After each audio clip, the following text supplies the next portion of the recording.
the sponsors of the Russian troll factory that meddled in the 2016 US presidential campaign have launched a new American website ahead of the US midterm election in November. A Russian oligarch has links to Maryland's election services. Russian bots and trolls are deploying increasingly sophisticated, targeted tools. And a new indictment suggests the Kremlin itself was behind previous hacking efforts in support of Donald Trump.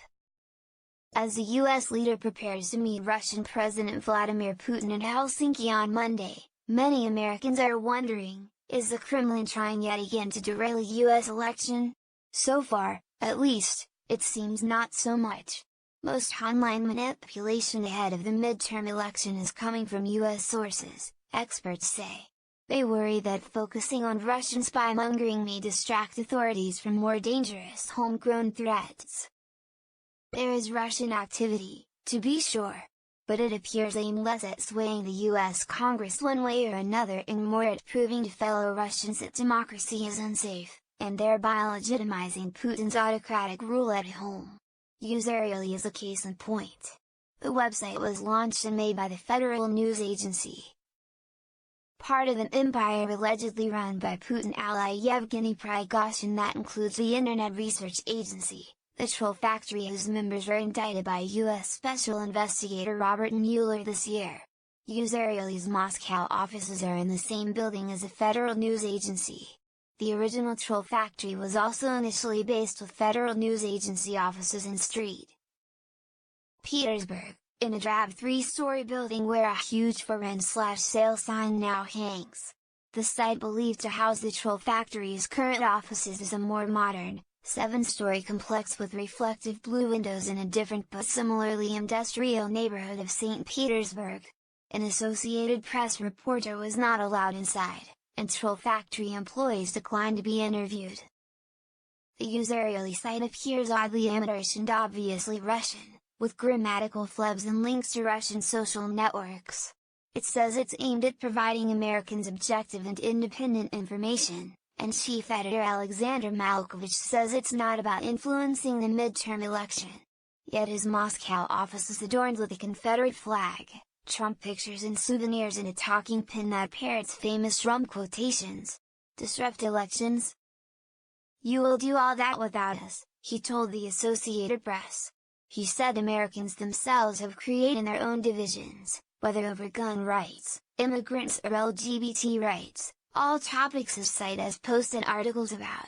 US officials certainly aren't in panic mode over Russian midterm meddling.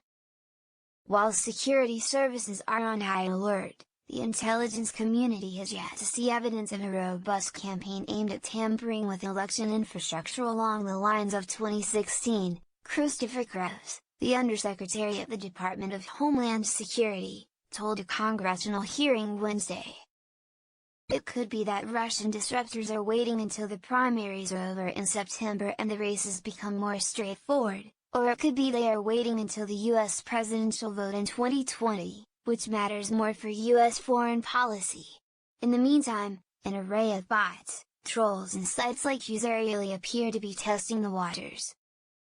Usereally is unlikely to create big momentum in its own right, in part thanks to stepped-up actions by Twitter and Facebook to detect and shut down automated accounts, said Eric Toller of the Bellingcat Investigative Group. However, Toller said the site could build momentum by creating divisive content that then gets passed to other provocative news aggregators in the US such as InfoWars or Gateway Pundit. He believes that a key role for sites like Usereally is to please the Kremlin and to prove that Prigozhin's empire is still active in the US news sphere.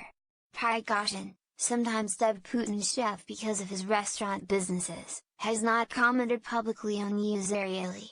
Prigozhin and 12 other Russians are personally charged with participating in a broad conspiracy to sow discord in the US political system from 2014 through 2017.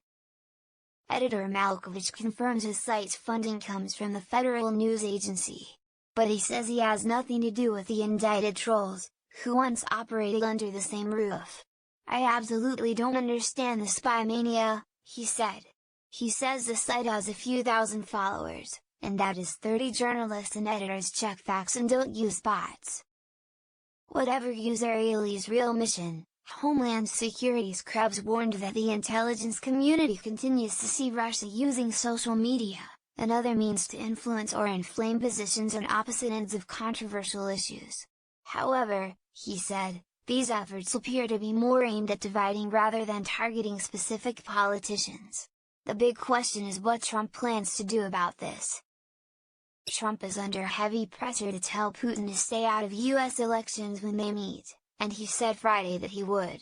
But many state lawmakers and members of Congress say it's taken far too long, and that Trump's refusal to condemn Russia's interference in the 2016 election complicates efforts to combat future attacks.